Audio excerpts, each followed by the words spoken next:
जी sir, मैं एक चीज बताना चाहता हूँ। सबसे पहली बात कि मुस्लिम जो उत्तर प्रदेश का है, अखिलेश यादव को 2 बार मौका दिया।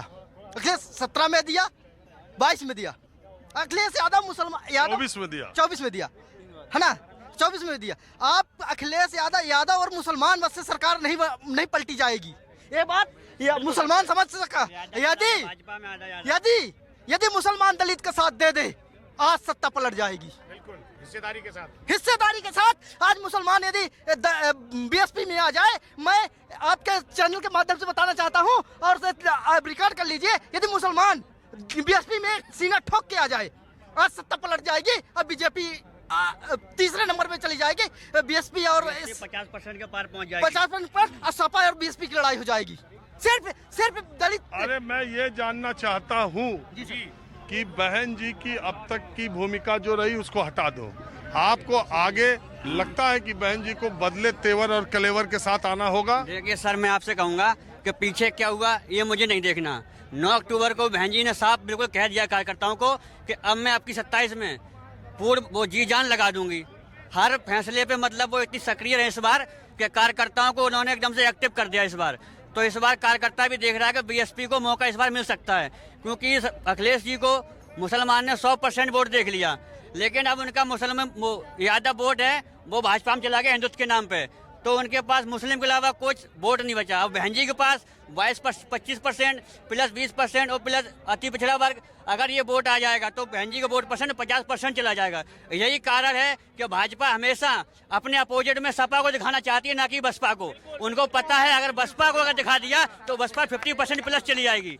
इस वजह से सपा को ये प्रोपेगेंडा फैला रखा है भाजपा ने कि मतलब कि अगर बसपा को दिखा दिया कि बसपा फाइट में है तो भाजपा का नाम निशान मिट जाएगा। सर क्या बोल रहे हो? मीडिया नहीं दिखाती है, बीएसपी को कभी नहीं दिखाती है, कभी उनको सामने लिया ही नहीं, फ्रंट में नहीं लिया मीडिया। आप जब ऐसे कहते हो जी, अरे हमने आपकी बात अलग है। आपकी बात ये एक ही चैनल नहीं है, आपकी बात अलग है। आप सही दिखाते हैं, लेकिन आप तो सही दिखाते हैं। पिछले कई सालों का रिकॉर्ड निकाल लोगे काशी राम जी के और लेकिन आप बाबा साहब। आपकी बात अलग है, हमने सोचा उसी में हमको भी लपेट रहे हैं। आपकी बात अलग है, लेकिन 27 में ये देखिए, बहन जी सीएम बनने से कोई नहीं रोक सकता है। बीजेपी अगर अब अपनी उसको मिशनरी को मिसयूज नहीं करेगी तो बीएसपी 100% 27 में यूपी सीएम से कोई नहीं रोक सकता है। आप कुछ बोलना था? सर मैं ये कह रहा हूँ, मैं खुर्जा विधानसभा से आता हूँ। सर मैं ये कह रहा हूँ, मैं खुर्जा विधानसभा से आता हूँ। तो खुर्जा विधानसभा में 90,000 जाटव हैं और वहाँ 40,000 मुसलमान भाई हैं। तो हम मुसलमान भाइयों से ये कहते हैं, हर बार ये कहते हैं कि भाई तुम हमारे साथ जुड़ जाओ, तो बीजेपी को रोक देंगे। अब वो कुछ कांग्रेस को देते, कुछ समाजवादी को देते हैं सर, वहाँ के प्रत्याशी होते हैं, तो हमारी सीट बीजेपी से टक्कर होकर हार जाती है। हर बार 90,000 में 80,000 85,000 वोट हमारी जाटव की बीएसपी को आती हैं। तो हम अब के यही समीकरण बना रहे हैं कि हमारा मुसलमान हमारी तरफ आ जाए, तो अब के हम 27 में खुर्जा की सीट को हम अपना कर लेंगे, ये पक्का। अब थोड़ा कुछ और लोगों के पास चलता हूँ।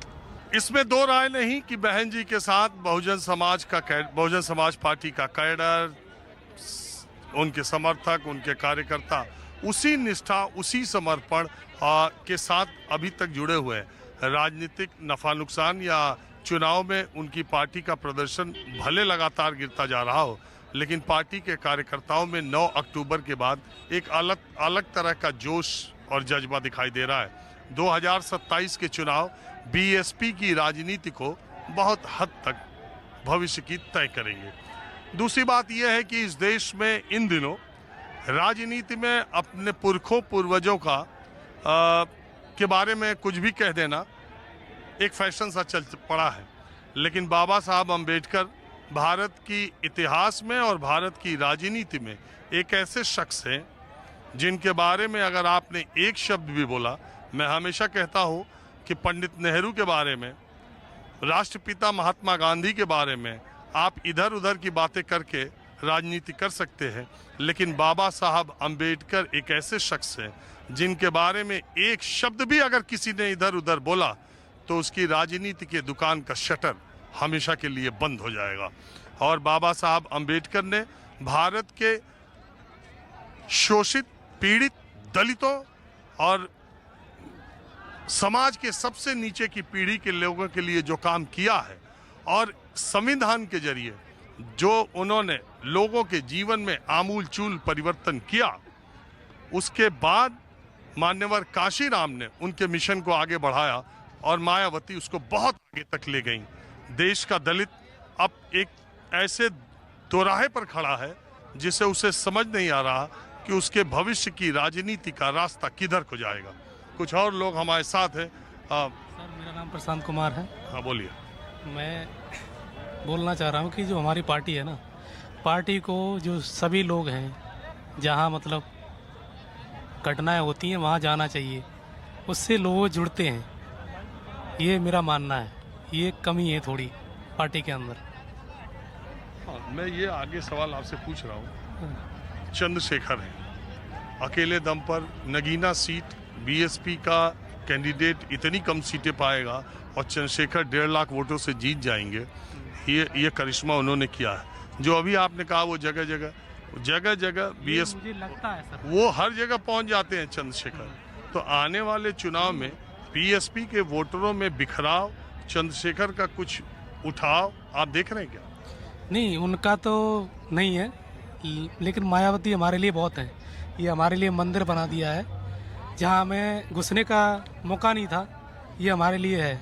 यहाँ हम कभी भी आ सकते हैं, जा सकते हैं, हमें कोई रोक नहीं सकता है। लेकिन वो हमारे लिए बहुत बढ़कर हैं। मायावती हों, काशीराम जी हों, अम्बेडकर जी हों, तो मतलब हमारी जो पार्टी है उसमें एक ही कमी है कि दुखों में जाना चाहिए। मुझे कम लगता है जाती, उससे लोग जुड़ते हैं ज़्यादातर। आप कभी हिंदू देवी देवताओं के मंदिर में गए? हाँ, गया हूँ। कहाँ? मैं एक बार गया था, वैष्णो देवी गया था। बस एक बार? हाँ, एक बार गया। और कहीं नहीं? और कहीं नहीं गया।